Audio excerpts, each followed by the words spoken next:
Back in 2021, I was at the peak of my entrepreneurial career. I had served over 200 local business clients, and I was just recognized as the top young entrepreneur in my city. I was making a lot of money for somebody my age. I had a nice car and all the fancy bells and whistles, but on the inside, my life was miserable.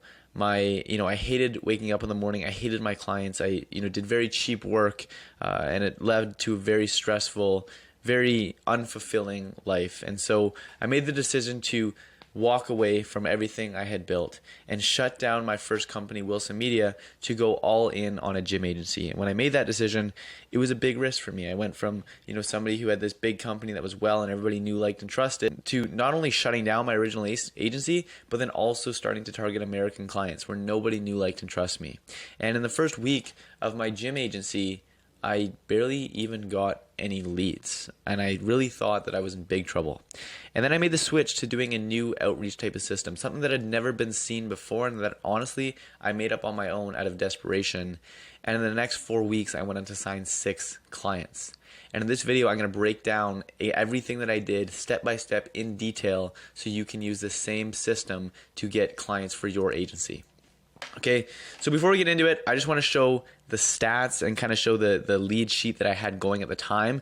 So you can see here, this system ended up generating 48 leads. Oh, never mind, 47, 46, so 45 leads. And you can see I closed 1, 2, 3, 4, 5, 6, 7. I ended up closing 7 of these gyms using this exact system. So basically what I did is, first of all, I sent them a message on Instagram here. And you can see the stats that I had here. That was a little calculator that I created, but you can see I sent 500 messages.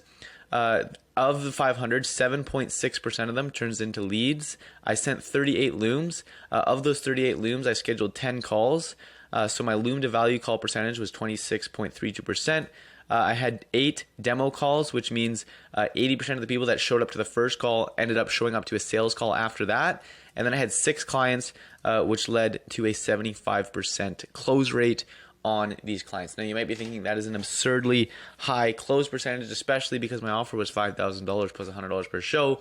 But through this process, I had built so much rapport, so much trust, and provided so much upfront value that closing was fairly easy. So the first thing that I did is I went onto Instagram and I sent these messages here. So I'm going to give you the exact script that I use because I know you guys love your scripts. I know you guys love your scripts and your little cheat codes because you think that's going to make you successful, but I'll tell you it's not.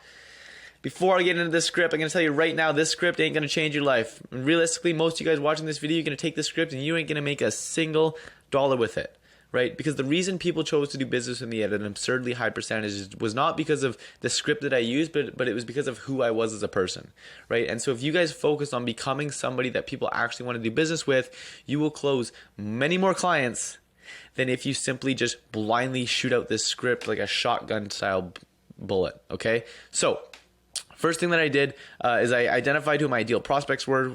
In my case, it was gyms and personal trainers that offer CrossFit, group training classes, personal training, sports performance, and also had recent activity on Instagram within the last 12 months. And I did not DM anybody who sells product, service, or anything else other than fitness services. Now, I had a VA at the time, so that was more information for them. So getting into the script. So, hey, and then I would do a custom compliment. Now, what I did is, as you can see here, my compliments were based on either a respect for the results and professionalism. I quoted about a blog post. Maybe I talked about a challenge. I complimented a specific program. I congrats them on a compliment, or maybe it was something about their members, or I sent them a video or a post that they had just posted, and I made a relevant comment in relation to that post. And then once I had done that, I said, I just helped one of the gyms that I helped with, a gym similar to yours, pull in $7,960 in 4 weeks just by making some small tweaks to their offer, right? So I positioned what I do as something real quick and simple. And then I said, I took a good look at your offer and I noticed some similarities to my gym that I worked with. Since I really like that what you guys have going on here, I made a personalized video providing some suggestions for your offer that you guys can implement to get similar results. Is it cool if I send it over? What's the best email address? Okay, so the strategy that I did is I did not create a video for them. I sent this message to 500 people, and of the people that responded, I created a video for them. Okay, so after I sent over those videos, after I got some people, and as you can see here, after 7.6% of people replied yes, send over the video, I would then go over here and I would send them a video proposal template. Now what I'm gonna do is I'm actually gonna link a video for you guys in the top of the description where I actually break down this entire thing and I share the exact loom and what that actually looked like, and I actually give you guys a live example of one, so you guys can watch that. So instead of regurgitating everything that's already been talked about, I'll link that in the description so you can check that out. Now after I sent this loom, I would then mention this in the delivery email. Hey name, thanks again for sending your email over on Instagram. Here's a short video that I made for you breaking down your offerings with a couple suggestions I would consider implementing. Link. After watching, I would love to hear your thoughts on the video. Okay. Now, a lot of times people would respond and, either say yes, no, I'd love to hop on a call or something along the lines of that. If they didn't, I would send some follow-ups. Hey name, another custom compliment about their gym. Or maybe if they had just posted again, I would make a compliment about their more recent post. I'm sure you're busy and I just wanted to bump this up to the top of your inbox. And then at the same time as sending that, I would also message them on Instagram. Hey, just wanted to check in to see if you had 5 minutes to watch the video yet. I positioned watching the video as something that wasn't going to take much of their time. Eager to hear your thoughts, okay? Never say, let me hop on a call, let's hop on a call, because that implies sales pressure. Eager to hear your thoughts is a very neutral way of getting the same point across, okay? My third follow-up email was, hey name, I just worked with Leanne, a brand new personal trainer who went from 0 to 7 clients in 3 weeks by using a similar approach to what I shared with you in the personalized video. P.S. I'm so confident you will find value that I'll pay you for the time you wasted. Right? That was follow-up email number 3. Obviously nobody actually took me up on that, so don't worry. Follow-up number 4 was just bump. Now, follow-up number 5, I understand that you may think I'm just another one of those agencies trying to pitch you this and promise that. However, I can assure you that isn't the case. I do these videos for a very select few gyms that have a mission I can get behind, because I have learned that after working with 100 plus clients and reading Gary Vee's book, the best way to grow my business is to help out as many people as I can, because eventually down the road, distant road, good things will come my way. Now, my final follow-up was, hey name, I apologize for coming across as salesy. I didn't mean to, but I totally understand that with many gurus out there, I blended in. Just wanted to follow up one last time. If you're interested, I'm happy to support all the amazing work you do.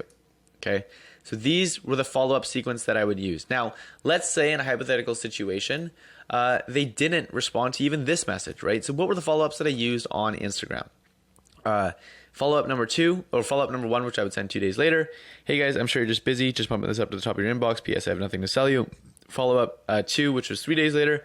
Hey, I just wanted to check in one last time. I know you'll find a ton of value from the video I made for you. And then what I would also do as well is I would also send a meme at the end. So it would be like, are you ignoring me on purpose, or something like that, right? Now, realistically, this is all I did. Like, this is me sharing exactly what I did, revealing the curtains behind everything that I did in order to get these numbers here. So you can see I closed 1, 2, 3, 4, 5, 6 of these guys in a span of like literally 4 weeks. And I also did this selling a 5K offer. Now, not everybody did a paid in full, so I only collected like 22K over this 5-week span. But you can see, I'm sure a lot of you guys who are watching this video could really benefit from an additional $22,000 hitting your bank account, hitting your Stripe account over the next 4 weeks. Okay. And if that is the case, I have another offer for you that is insanely good, and it's also free. Click the link below. We have a free Discord where you can hop on. I do 2 calls a week. You can ask me anything you want. I'll help you scale your business. It's not free. There's no opt-in. It's 100% free, and there's also like 3,000 people that are already in there. So check that out. And otherwise, I have one last request, and that is that you do not subscribe to me.